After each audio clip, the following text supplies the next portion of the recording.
Chief, are you sure you don't mind being seen in public with a suspended police officer? I'd rather be seen with you here than at police headquarters. You spend too much time there for a guy off the payroll. Force of habit. Besides, I've got nothing better to do. Get yourself a hobby. Catching crooks is my hobby, just like it is yours. Well, I wish you were doing that right now. I don't like the suspension any more than you do. I know you're on my side, Chief. I can't afford to lose a good officer, even for a couple of weeks.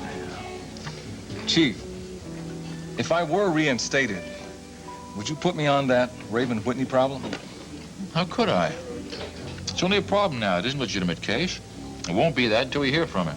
We can't wait till we hear from her. We gotta find her now before something worse happens. You want to tell me where to begin looking? Well, I don't know. Oh, I do know what I'd do if I were in your shoes. What's that? I'd put out an APB. On Raven? No. On Smiley Wilson.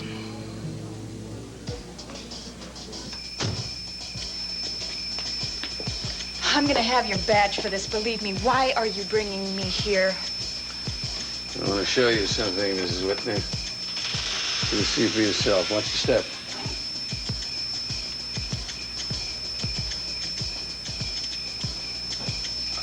Take a look.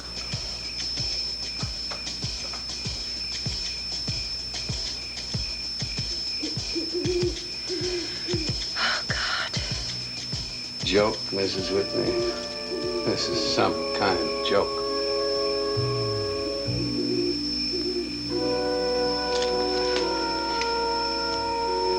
Jinx, Avery, Mallory?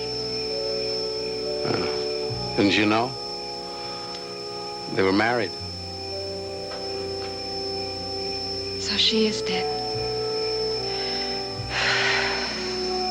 Let's go. I killed her.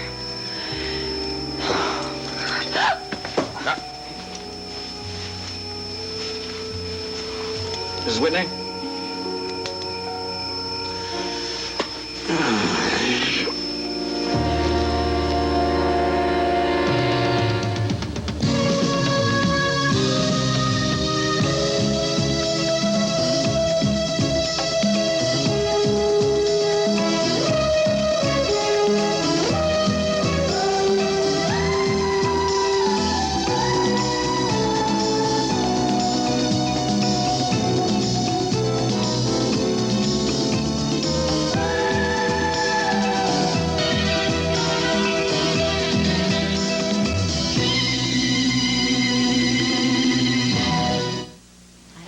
Please don't go yet. It isn't even late. That's right, Gavin. At least stay a little while and tell us what you thought about the Endicotts and their art expert friend. Well, I'll tell you what I think. I think the man doesn't know what he's talking about. Oh, because he said the portrait was by a minor painter? No, I thought he was very unpleasant about the whole thing. I mean, after all, I don't think the portrait is You didn't worthless. say the portrait was worthless. Jody? Well, whatever. I don't think the Endicotts agree with him. Well, how could they? They've been offered $10,000 for it. In fact, they think it's worth even more than that. Really? Yeah, I didn't mention it, but the last time I spoke to Endicott about the painting, when I returned his check, he said that the buyer was willing to go as high as 15, maybe even 20. No wonder they gave that man a dirty look. Did you notice that? Yeah, I did, but I didn't think it was because of his saying anything about the painting being worthless. I thought it was more about his remark about the inscription on the cameo. Eridu? Yeah, what was it he said? Well, he said that he didn't think it had anything to do with the Garden of Eden, that it had to do with someplace else. The Republic of Eden. Republic of Eden, right. You know, quite frankly, I've never even heard of the place. Well, I have, except, well, I don't know. It's hard to keep track of all the new countries on the map these days. You know, I wonder if we could look that up in the encyclopedia. All I can recall about it is it was once part of the British Commonwealth, but it got its own independence, 10 or 12 years ago, I think. Didn't somebody say that this portrait is in a sort of English style? Yeah, I think Endicott might have. Here it is. Look at this. Well, not much of an entry. Eden, Republic of Island country in the Western Mediterranean. Originally a French possession. It was taken over by the English in 1560. Rumored to be a haven for the pirate Barbarossa. A revolution in 1794 brought the monarchy of King Alexis to power, but his rule was overthrown in 1845 when the Republic of Eden was established. Population under 1 million. Other stuff here about agriculture and so forth. I didn't hear any mention of Eridu. Oh, Barclay Foster said that's an old nickname for the Republic of Eden. Yeah, we'll take a more comprehensive article than this one, find that out. Jody, is it possible that your mother was from this place originally? No, as far as I know, my mother was born in this country. Well, what about her parents? Well, I honestly don't know. I mean, she never really talked about the family. No mention of grandmother, grandfather? Nothing at all. Can I see that book for a second? Yeah, sure. Here. Thanks. Where is it? There. Boy, it really is a dot on the map. I never even noticed it before. Well, I wouldn't spend too much time worrying about it. I'm sure it's not too important. No, I wouldn't have thought so either. Except for, Except for what? well, except for the look on the faces of the Endicotts.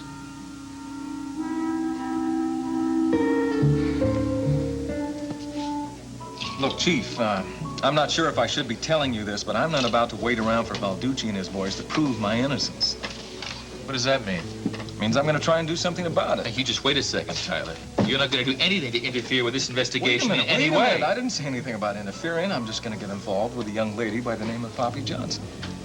She is the key witness. Whatever you do would look like coercion. Oh, come on. I wouldn't do anything like that any more than I would beat up a 98-pound weakling named Sammy Wheaton. Yeah, I guess I know that. Oh, thanks for that anyway. Look, what do you think you can get out of her? She's already proved whose side she's on. I don't know. I'm not so sure of that. Not yet, anyway. You think Eddie Lorimer put her up to that false testimony? Could be. He's her boss. Maybe he put her job on the line. A job like that's not worth keeping. Okay, I don't know. Maybe she has a family to support her or something. Anyway, I just think I can get her on my side. By using what? Your masculine appeal? That's what it takes. Lots of luck. Listen, I'm going to pretend I didn't hear any of this conversation. Hey, Chief. Tyler. Calvin. Sorry to interrupt your happy hour, gentlemen. So you decided to join us. No, I'm still on duty. That's how I managed to be around to get this report. I brought it down because I thought it would interest you. Both of you, as a matter of fact. What is it? It's a report of a shooting on the waterfront in New York. 3 men involved. Why would a New York shooting get reported here in Monticello? Well, one of the victims is a resident of Monticello. They wanted some information, so they called us.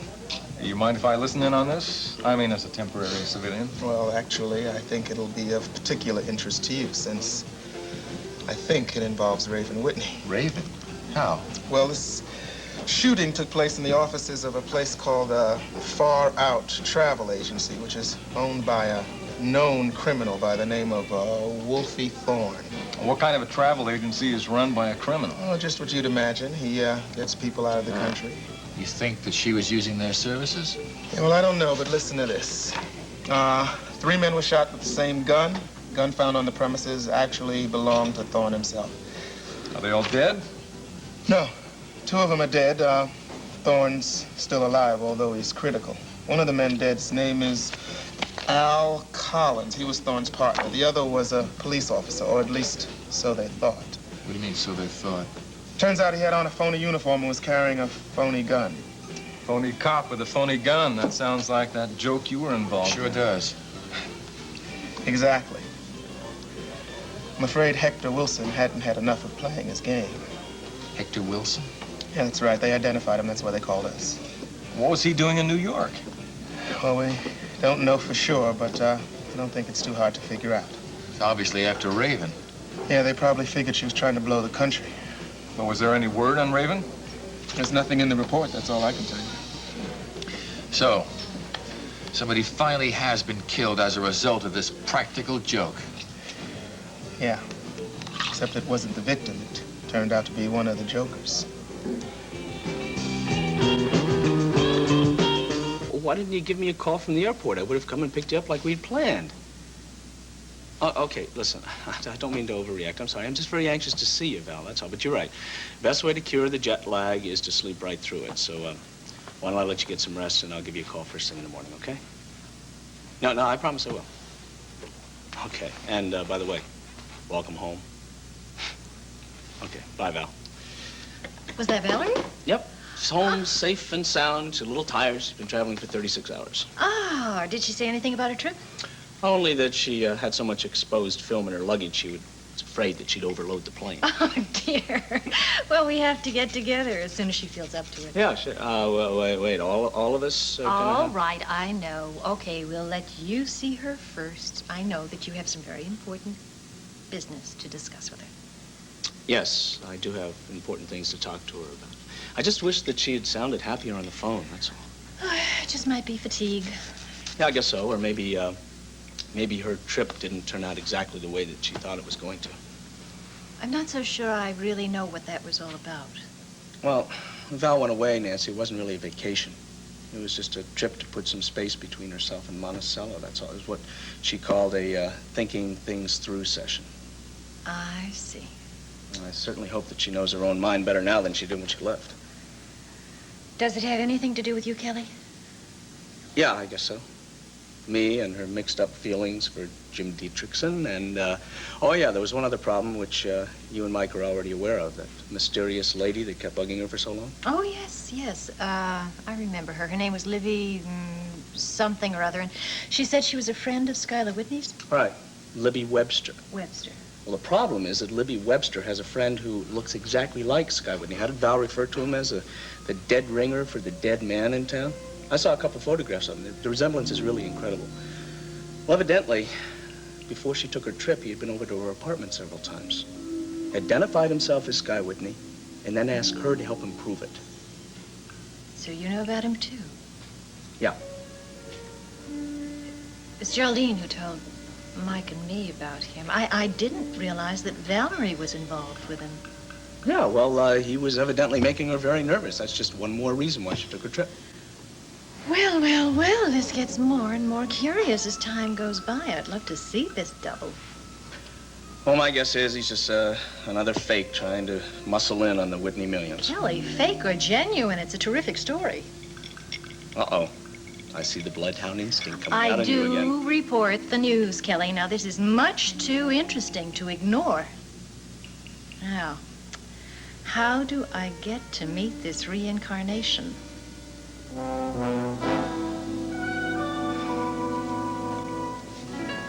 More coffee? Yes, thank you. Wasn't there a young lady sitting here a few minutes ago? Yes, there was. I'm afraid I gave her indigestion. Thank you. Excuse me. Didn't we meet at Valerie Bryson's studio once? Yes, I believe we did. Isn't your name Diedrichson, Jim Diedrichson? Yes, it is. Sit down, will you, please? I'd like to have a few words with you.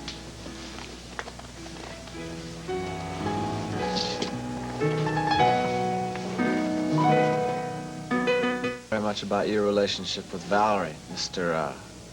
What's your name? I have a bit of a problem there. Whenever I tell people what my name is, they have a tendency not to believe it. Try me. Okay. You didn't know the man who called himself Sky Whitney, did you? No, but I know his wife, Raven Whitney. Did you ever see a photograph of him? Yeah, I saw it in a newspaper a long time ago. You have an amazing resemblance to him. Are you a relative?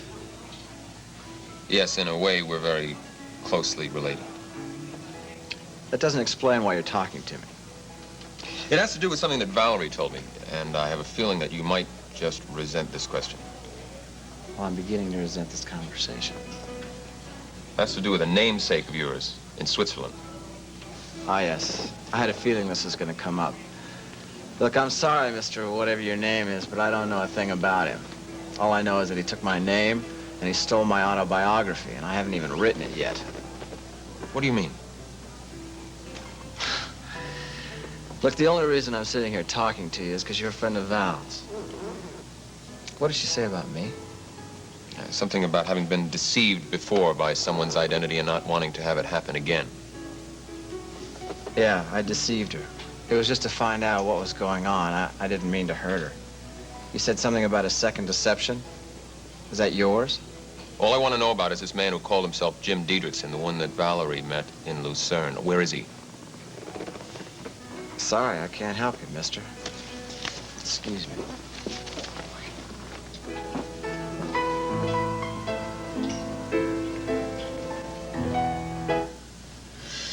Look, what do you want me to say? I've told you about Valerie, that she was dating this guy, Jeff Brown, behind Sky Whitney's back. But I'm sure she was doing more than that. And if you knew the whole truth, you would too. What whole truth? I say Valerie and Jefferson Brown were conspiring together. To do what? To steal a fortune. You've got to be kidding. Do you think Valerie's incapable of such a thing? Her father father had plenty of money. He ran this clinic in Lucerne. There's quite a difference between being well off and being a multi-millionaire, isn't there? You're crazy. If Val is so rich, why is she running a photo studio? She may simply have been outfoxed by the clever Mr. Brown. He was a cutie, all right.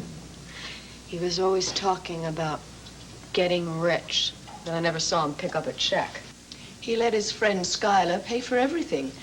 And then one day, Jefferson Brown picked up the whole Whitney fortune. Okay. Now you have lost me, Libby. Hazel, I'm going to tell you something that you mustn't mention to another living soul. Schuyler Whitney and Jefferson Brown were in a plane crash in the Alps. I knew that. But what you don't know is that Jefferson Brown assumed that his friend was dead.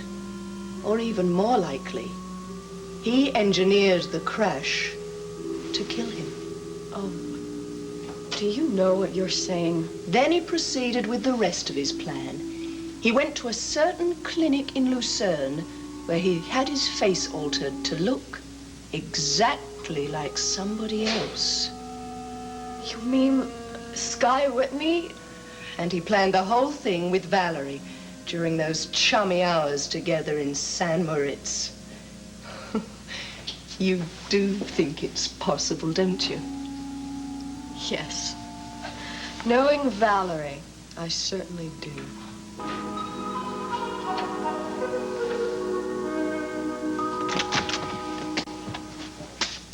So, how was the cocktail party? Oh, it was okay, I guess. The Endicott's really aren't my kind of people. I prefer low-life types, like you. Hey, what's the matter? You look terrible. Feel really rotten. Did you catch a bug? I caught a teletype. Bad news from New York, Gavin. Hector Wilson's dead. Hector? You're kidding. Nope. I guess he died playing the game. The game. You know, the one to which I refer, the one that we're all involved in. I don't know what you mean. They found him dead in a phony policeman's uniform with a phony gun. Oh, my God. Well, what's this mean, Calvin? It means that this game has gotten very serious. Deadly serious. Damn it. You know, I wish I had had the good sense that you had and gotten out of this whole thing from the very beginning. What about Raven? Was she involved? We don't know for sure, but she must have been. Why else would he be in New York? Probably bird-dogging her for his brother Smiley. This really hit you hard, didn't it? I just wish I could turn back the whole calendar, Gavin. But Calvin, you didn't mean Raven any real harm. Oh, yes, I did. I enjoyed it. I mean, it actually felt good after what she did to me and to Star and to Dee Dee. Only now, I would give anything short of my badge just to get her back here alive.